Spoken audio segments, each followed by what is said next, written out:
भारतीय अंतरिक्ष अनुसंधान संगठन इसरो भारत सरकार की अग्रणी अंतरिक्ष अन्वेषण एजेंसी है।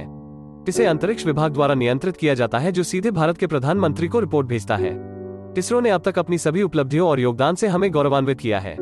आइए समझते हैं इसरो के बारे में कुछ रोचक तथ्य। नंबर 1, इसरो की स्थापना डॉक्टर विक्रम साराभाई ने 1969 में स्वतंत्रता दिवस पर की थी। उन्हें भारतीय अंतरिक्ष कार्यक्रम का जनक भी माना जाता है।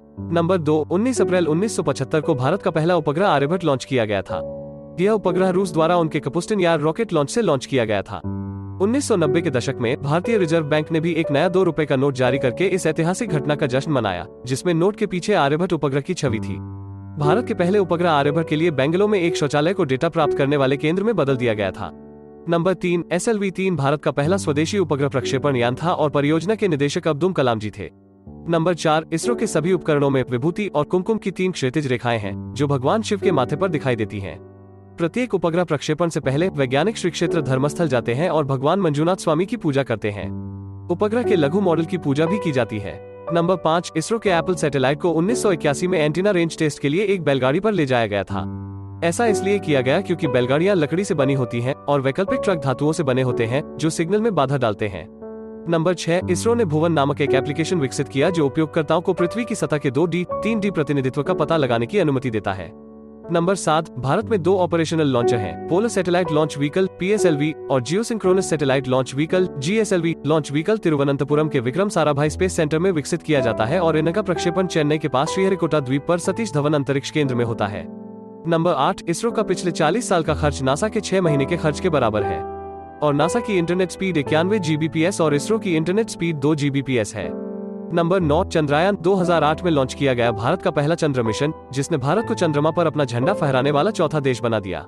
नंबर 10, भारत के लिए 86 उपग्रहों को लॉन्च करने के अलावा इसरो अब तक 21 विभिन्न देशों के लिए 79 उपग्रह भी लॉन्च कर चुका है।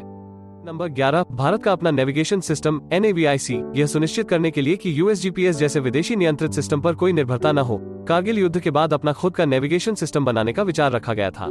NAVIC में कक्षा में रखे गए 7 उपग्रह होते हैं जो नागरिकों और सेना दोनों को सेवाएं प्रदान कर सकते हैं। NAVIC सितंबर 2016 में चालू हुआ। नंबर 12, क्या आप जानते हैं इसरो से सैटेलाइट डेटा भी खरीदा जा सकता है। यदि आपको HD चित्र आदि की आवश्यकता है तो आप इस अवसर का लाभ उठा सकते हैं। नंबर 13, इसरो NSAT-3DR में एक उपग्रह सहायता प्राप्त खोज और बचाव ट्रांसपॉन्डर है जो समुद्री, विमानन और भूमि आधारित उपयोगकर्ताओं के संकट बीकन से उत्पन्न होने वाले अलर्ट संकेतों को उठाता है और रिले करता है। नंबर 14, चंद्रयान 2 अंतरिक्ष यान जो कि GSLV M3 है, देश का अब तक का सबसे शक्तिशाली लॉन्चर है। नंबर 15, मंगल मिशन 780 मिलियन किमी के लिए 450 करोड़ रुपए में, मिशन की लागत लगभग 5.77 रुपए प्रति किमी है। यह देश में कई ऑटो रिक्शा चार्ज करने की तुलना में सस्ता है। नंबर 16, अपने भविष्य के मानवयुक्त मिशनों की तैयारी के लिए इसरो बेंगलुरु में एक अंतरिक्ष यात्री प्रशिक्षण केंद्र स्थापित करेगा, जो चालक दल के वाहन पर उड़ानों के लिए कर्मियों को तैयार करेगा।